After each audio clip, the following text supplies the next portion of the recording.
Hello दोस्तों, नमस्कार। GSR गुरु YouTube channel में आपका स्वागत है। अपन आज बात कर रहे हैं संज्ञा के पार्ट नंबर 2, यानी पिछले पार्ट में अपन पढ़े थे संज्ञाओं के नाम, ठीक है। लेकिन आज अपन बात करते हैं संज्ञा का पहला प्रकार है व्यक्तिवाचक संज्ञा।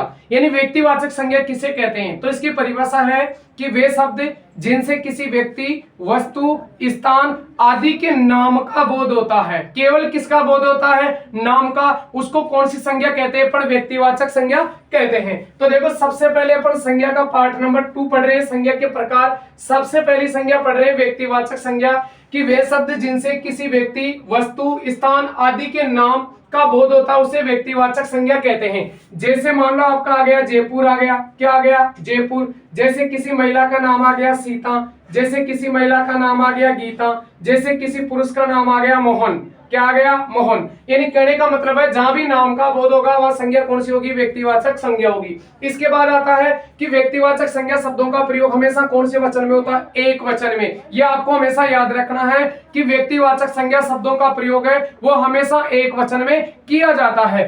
आगे अपन बात करते हैं कि व्यक्तिवाचक संज्ञा में कौन कौन से आते हैं। जैसे मान लो नदियों के नाम, मान लो किसी भी नदी का नाम आ गया।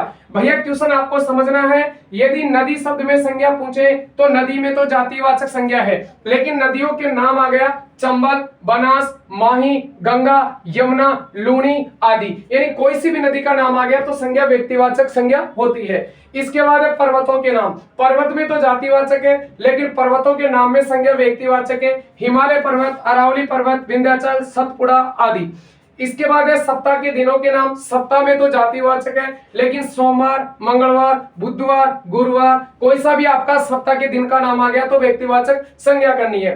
पर्वतों के नाम उड़िया का पठार, आबू का पठार, तिब्बत का पठार, ठीक है। इसके बाद नगरों के नाम आ गया जयपुर, जोधपुर, सांगानेर, दिल्ली, आगरा, कोई से भी शहर या नगर का नाम आ गया तो व्यक्तिवाचक संज्ञा होती है। इसके बाद दिशाओं के नाम आ गए पूर्व, पश्चिम, उत्तर, दक्षिण, किसी भी दिशा का नाम आ गया। किसी भी पुरुष का नाम आ गया, जैसे राम, मोहन, सीता, गीता, ठीक है। महिला या पुरुष का नाम आ गया, ठीक है। जैसे पुरुषों के नाम में आ गया राम, मोहन, अजय, विजय, रुद्र प्रताप, रणवीर, राजवीर, कोई सा भी नाम आ गया तो वह आपको संज्ञा कौन सी करनी है? व्यक्तिवाचक। इसके बाद बालिकाओं के नाम आ गए, जैसे भूमिका है, रीतिका है, विजयलक्ष्मी है, मीनाक्षी है, किसी भी बालिका का नाम आ गया, किसी भी महिला का नाम आ गया। इसके बाद अपना अगला क्वेश्चन आता है पशुओं की नस्लों के नाम। भैया पशु की जाति आती है, जैसे गाय, तो गाय में तो जातिवाचक है, भैंस में भी जातिवाचक है, बकरी में भी जातिवाचक है, भेड़ में भी जातिवाचक है, घोड़े में, ऊंट में, सब में जातिवाचक है। लेकिन इनकी नस्लों के नाम आ गए। नस्लों के नाम कैसे? जैसे गाय की नस्ल आ गई राठी, थार पारकर, भैंस की नस्ल आ गई सूरती, जाफराबादी, मुर्रा,